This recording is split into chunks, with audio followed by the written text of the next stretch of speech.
उत्तर प्रदेश विधानसभा एक इतिहास रचने जा रही है।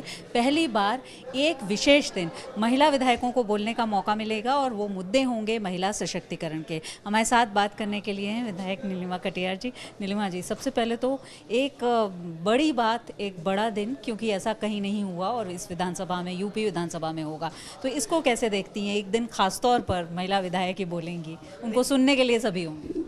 देखिए शिल्पी जी, बहुत बहुत बहुत अंदर से बहुत एक जिसको कहा जाता है ना कि आत्मविश्वास, और उत्तर प्रदेश की सबसे बड़ी पंचायत, सबसे बड़ी बैठक और उसका पूरा का पूरा एक दिन वो विशेष रूप से उन्होंने दिया है। और मुझे लगता है दुनिया के अंदर ये पहल कभी इस तरह की बैठक, इस तरह की पंचायत, इस तरह के सदन के अंदर निर्णय नहीं आया।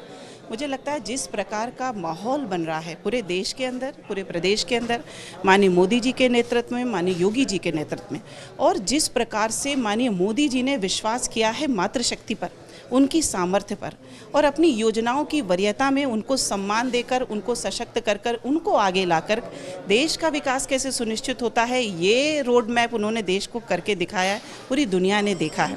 और उसी प्रकार से माननीय योगी जी ने उन योजनाओं को न सिर्फ केंद्र की ज़मीन पर उतारा, बल्कि अपने लॉ एंड ऑर्डर के माध्यम से उत्तर प्रदेश के अंदर माहौल बेटियों के लिए इतना मजबूत दिया। हम वो सारी चीज़ें देख रहे हैं। एंटी रोमियो स्क्वाड से जो शुरुआत हुई थी उत्तर प्रदेश के अंदर, आज सदन के अंदर पूरा दिन, बिल्कुल एंटी रोमियो स्क्वाड से जो शुरुआत हुई थी, मिशन शक्ति के अभियान के रूप में भी सामने आए। लेकिन जिस तरह से घटनाएं उत्तर प्रदेश में हो रही है, चाहे लखीमपुर की बात करें, बदायूं की बात करें, पीलीभीत की बात करें, एक महिला सुरक्षा का मुद्दा बहुत ज़्यादा इस समय चर्चा में है, पुरजोर तरीके से उठ रहा है। तो आपको क्या लगता है कि आप लोग चूँकि प्रतिनिधित्व करती हैं पूरे उत्तर प्रदेश की महिलाओं का और अपने क्षेत्र में सभी का, तो उन महिलाओं के लिए आवाज़ बुलंद होगी? देखिए ऐसा है कि अपराध समाज से कभी ख़त्म हो सकते हैं, विषय नहीं।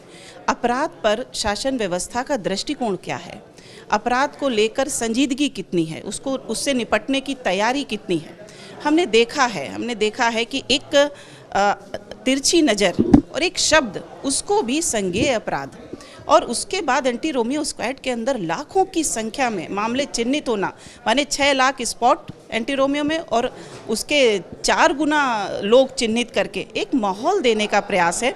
तो अपराध जो हुआ, अपराध के बाद शासन व्यवस्था ने उस पर दृष्टिकोण क्या रखा, तो ये वो सरकार नहीं है जिसने कहा कि लड़कों से गलतियां हो जाती, एक दृष्टिकोण। तो ये जो सहजता बरती जाती थी, मानवीय भूल कहा जाता था, उसकी बजाय इसको इतना बड़ा अपराध करके माहौल सुरक्षित देने की बात। कल मुख्यमंत्री जी भी होंगे, नेता सदन, नेता प्रतिपक्ष भी होंगे।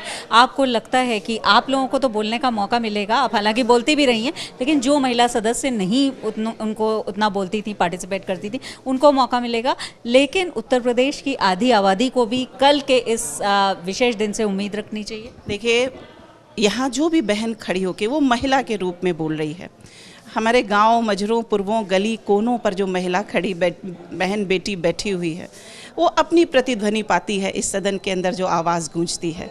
तो आज उत्तर प्रदेश के कोने कोने में बैठी हुई महिला सशक्त महसूस कर रही है, क्योंकि उत्तर प्रदेश की सबसे बड़ी पंचायत ने यह निर्णय लिया है।